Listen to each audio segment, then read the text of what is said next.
वालेकुम students, welcome back to my YouTube channel. उम्मीद करता हूँ आप लोग खैरियत से होंगे। आज हम अपने नेक्स्ट टॉपिक को डिस्कस करने जा रहे हैं, जिसमें हम देखेंगे वेरिएबल डेक्लरेशन जो है वो क्या होता है। इससे पहले लेक्चर में हमने देखा था कि वेरिएबल क्या है। अगर आपने इससे पहला लेक्चर व्यू नहीं किया तो पहले वो लेक्चर देखें, देन आपको इस लेक्चर की जो है वो बहुत अच्छे से समझ आएगी। तो चलिए देखते हैं वेरिएबल डेक्लरेशन क्या होता है। प्रॉपर एग्जाम्पल से देखेंगे ताकि अच्छे तरीके से जो है वो हमें समझ आ सके। तो ये हमारे प्रीवियस लेक्चर का कुछ वर्क था, मैं इसको जो है वो रिमूव करता हूँ। तो सबसे पहले हम देखते हैं वेरिएबल डेक्लरेशन जो है वो क्या होता है।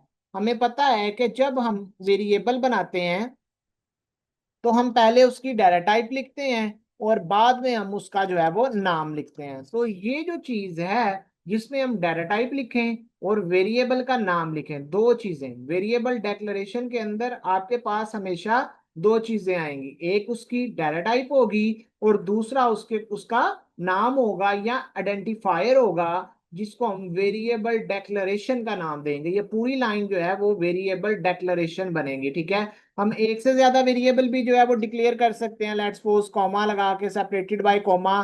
ठीक है, आप मल्टीपल वेरिएबल्स जो है वो डिक्लेयर कर सकते हैं। ठीक है, तो ये देखिए हमारे पास जो है the process of specifying variable name and it's type. ऐसा प्रोसेस जिसमें आप स्पेसिफाई कर रहे हो वेरिएबल का नाम और उसकी टाइप, इसको हम नाम देंगे वेरिएबल डेक्लरेशन का। ठीक है, जिसमें आप क्या कर रहे हो, वेरिएबल का नाम और उसकी टाइप जो है वो बता रहे हो, इसको हम नाम देंगे वेरिएबल डेक्लरेशन का। दो चीजें आपने बतानी है इसमें, एक वेरिएबल की डाटा टाइप होगी और दूसरा उसका नाम होगा। ठीक है, all variable must be declare before they are used in the program. आपने एक चीज याद रखनी है, जब भी आप प्रोग्राम के अंदर वेरिएबल यूज करोगे, लेट्स सपोज मेरे पास यहाँ पे मैंने एक वेरिएबल बनाया नहीं है लेकिन मैं उसको यूज करना चाह रहा हूँ। ठीक है, मैंने इसको वैल्यू दे दी 3/4 सेमीकोलन। ठीक है, तो यहाँ पे ये वेरिएबल डिक्लेयर नहीं हुआ। ठीक है, इसके साथ डिक्लेयर का मतलब क्या है, डिक्लेयर में दो चीजें आती हैं, एक उसकी डाटा टाइप होती है और एक उसका नाम होता है। मैंने सिर्फ नाम लिखा, डाटा टाइप नहीं लिखी, तो ये वेरिएबल प्रॉपर डिक्लेयर नहीं हुआ। तो मुझे क्या करना पड़ेगा, मैं अगर इसको रन करूंगा तो ये मुझे एरर देगा।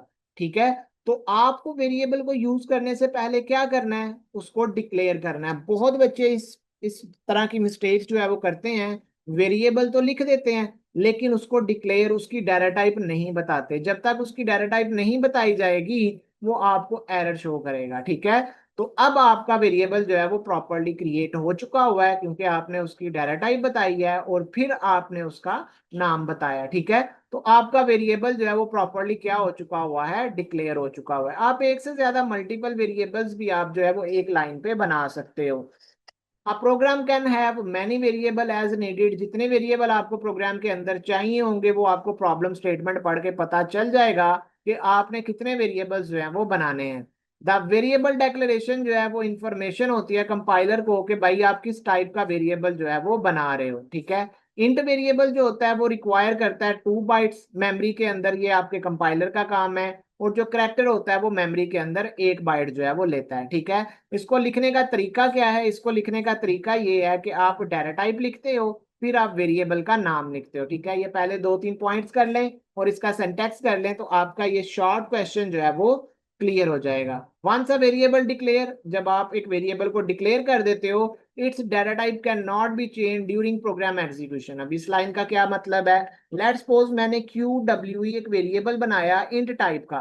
ठीक है, आगे जाके मैं कहता हूँ भाई ये मैं इसकी टाइप जो है वो फ्लोट कर दूं। ठीक है, तो मुझे पता है, मैंने ये लास्ट लेक्चर में भी आप लोगों को बताया था कि भाई ऐसा नहीं हो सकता। आपने एक वेरिएबल जो है वो सिर्फ एक ही डाटा टाइप के लिए बनाना है। ठीक है, तो हम इसको दोबारा जो है वो दूसरी डाटा टाइप के लिए नहीं बना सकते। ठीक है, अगर आप इसकी चेंज करना चाहते हैं, ठीक है, यहाँ पे अगर आप इसको रन करेंगे तो आप देख सकते हैं आपको एरर शो हो रहा है। ठीक है, तो आप चाहते हैं कि ये सिर्फ फ्लोट के लिए बने तो इंट के लिए रिमूव कर दें। ठीक है, तो एक वेरिएबल जो है वो सिर्फ जिस डाटा टाइप के लिए आपने बनाया उसी के लिए यूज होगा, बाद में आप उसको चेंज नहीं कर सकते। ठीक है, ये कुछ चीजें याद रखने वाली हैं। The compiler give an error if undeclare variable is used in the program. वही बात, हमने डाटा टाइप नहीं लिखी, वेरिएबल को आगे यूज कर रहे हैं तो ये डिक्लेयर अनडिक्लेयर होगा, मतलब प्रॉपर बताया नहीं गया। ठीक है, तो the value of variable can be change during the program execution, ये लास्ट जो हमारा लेक्चर था उसमें हम देख चुके हैं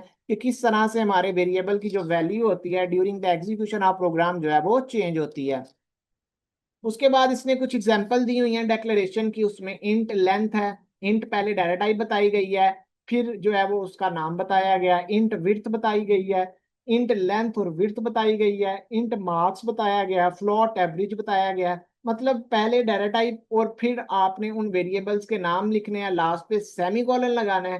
ठीक है, तो आपका जो है वो एक प्रॉपर वेरिएबल जो है वो डिक्लेयर हो जाएगा। आप एक लाइन पे भी कर सकते हैं, नो इशू। यहाँ पे देखें एक सेपरेट लाइन पे हुआ है, एक सेपरेट लाइन पे हुआ है, तो ये एक ही लाइन पे दो, लेकिन यहाँ पे आपने कॉमा लगाना है। ठीक है, इंट के बाद स्पेस दे के लेंथ कॉमा विड्थ, ठीक है, कॉमा लाजमी आपने लगाना है। ठीक है, उसके बाद नेक्स्ट जो टॉपिक है हमारा वो है वेरिएबल इनिशियलाइजेशन। ये भी शॉर्ट क्वेश्चन के तौर पे आता है पेपर में, बहुत आसान है। अगर आपने यहाँ पे क्या किया है, आपने कुछ वेरिएबल्स बनाए हैं, इंट लेट्स सपोज हम कहते हैं एज। ठीक है, और जब आपने एक वेरिएबल को डिक्लेयर किया, ठीक है, यहाँ तक जो होता है इसको हम कहते हैं डिक्लेयर करना। अगर मैं यहाँ पे इक्वल का साइन लगा के इसको एक वैल्यू दे दूं, तो ये जो है ये वेरिएबल इनिशियलाइजेशन बन जाता है। ठीक है, अगर आप वेरिएबल बनाएं और उसको एक वैल्यू असाइन करें, तो वो आपके पास कॉन्सेप्ट होता है वेरिएबल को इनिशियलाइज करने का। ठीक है, तो इसी को हम वेरिएबल इनिशियलाइजेशन कहते हैं। कहता है वो प्रोसेस जिसमें असाइन करते हो वैल्यू, किसको, वेरिएबल को, किस टाइम पे, at the time of declaration. जब आप वेरिएबल को डिक्लेयर कर रहे थे तो उस टाइम पे आपने जो वेरिएबल को वैल्यू दी। मैं देखें यहाँ पे वेरिएबल को मैं डिक्लेयर किया, ठीक है, मैं डिक्लेयर किया, मैंने कहा यार इसको कोई वैल्यू भी दे लेता हूँ, मैंने इसको जो वैल्यू दी, तो ये वेरिएबल इनिशियलाइजेशन है, बन गया। इक्वल सिंबल यूज किया जाता है जब आप किसी वेरिएबल को इनिशियलाइज करते हो, तो यहाँ पे जरा थोड़ा सा गौर करें, इक्वल साइन जो है वो यूज किया गया है ताकि वेरिएबल जो है वो प्रॉपर इनिशियलाइज हो। ठीक है, उसके बाद single variable name must appear on the left side of the symbol. ठीक है, एक सिंगल नाम जो है वो इक्वल टू के साइन के लेफ्ट साइड पे आना जो है वो जरूरी होता है।